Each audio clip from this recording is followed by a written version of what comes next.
बिहार की माताएं बहनें और बिहार के नौजवान, महिला, युवा, ये एक ऐसा माय कॉम्बिनेशन बना है जिसने आने वाले अनेक दशकों की राजनीति का नींव मजबूत कर दी है दोस्तों। और जो राजनीति का भेषु लोग हैं, जो राजनीति पर विवेचना करते हैं, उनको कई महीने लगने वाले हैं बिहार के चुनाव नतीजों का क्या क्या प्रभाव होने वाला है इसका एनालिसिस करने में। और मैं साफ मानता हूं, हिंदुस्तान की राजनीति में इस चुनाव में आपने देखा होगा, पिछले 2 साल से बिहार में ये जमानती नेता जो जमानत पर घूम रहे हैं, वे बिहार में जा करके जातिवाद का भाषण देते रहते थे और उनसे जितनी ताकत थी उन्होंने जातिवाद का जहर फैलाने की थी।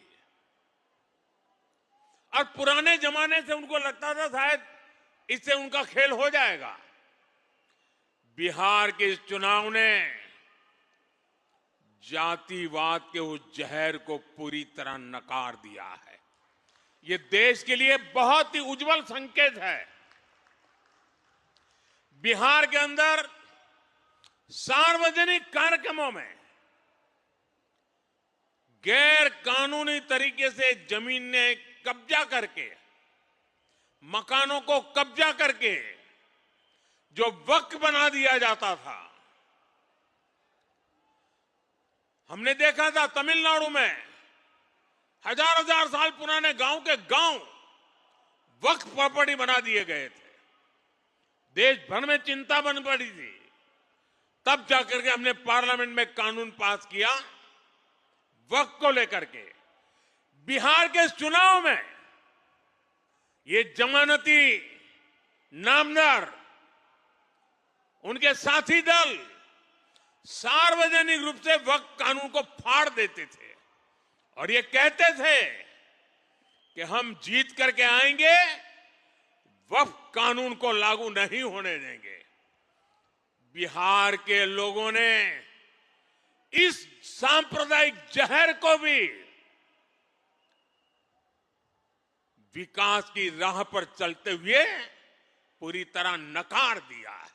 ये चुनाव सूरत में रहने वाले बिहार के मेरे भाई बहनों की तो पल पल की नजर थी और मैंने देखा है कि बिहार के लोगों को राजनीति समझानी नहीं पड़ती है।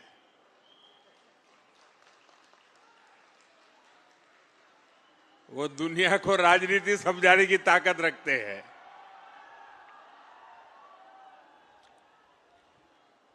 देखिए, इस चुनाव में एनडीए गठबंधन जो विजयी हुआ है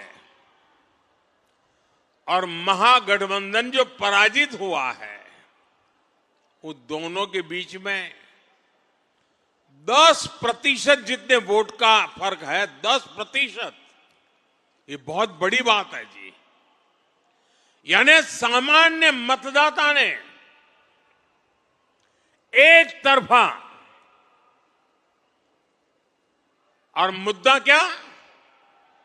विकास। आज बिहार के अंदर विकास के प्रति जो ललक है हर जगह पे महसूस होती थी। और मैंने देखा था जब कोविड के समय देश भर से हमारे श्रमिक भाई बहन मुसीबत में थे, लॉकडाउन था, पैदल चल चल करके अपने वतन की ओर जा रहे थे।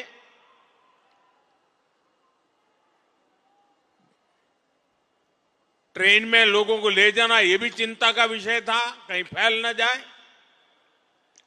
लेकिन मुझे एक बार वीडियो कॉन्फ्रेंस से बिहार के लोगों से बात करने का मौका मिला और जो उन्होंने मुझे बताया वो बड़ा मेरे लिए सुखद था।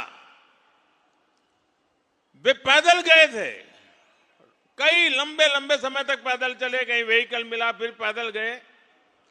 कुछ लोगों ने वहां जाकर के इस समय का उपयोग करके कोई न कोई व्यवसाय शुरू किया। और जब मेरी उनसे वीडियो कॉन्फ्रेंस से बात हुई तो मैं हैरान था कि इतने कम समय में उन्होंने इतनी प्रगति कर दी थी। तो उन्होंने कहा कोविड हमारे लिए तो आशीर्वाद बन गया। बोले अब हम तो किसी राज्य में वापस नहीं जाएंगे, हम तो यहीं रहेंगे। ये बिहार के लोगों की ताकत है। और वही बिहार आज दुनिया भर में छाया हुआ है। दुनिया में कहीं जाइए बिहार की टैलेंट आपको नजर आएगी। और ऐसा बिहार अब विकास में नई ऊंचाई को प्राप्त करने का मिजाज दिखा रहा है। हमसे जुड़े रहने के लिए हमारे YouTube चैनल को सब्सक्राइब करें और नई वीडियो की नोटिफिकेशन के लिए बेल आइकॉन को दबाएं।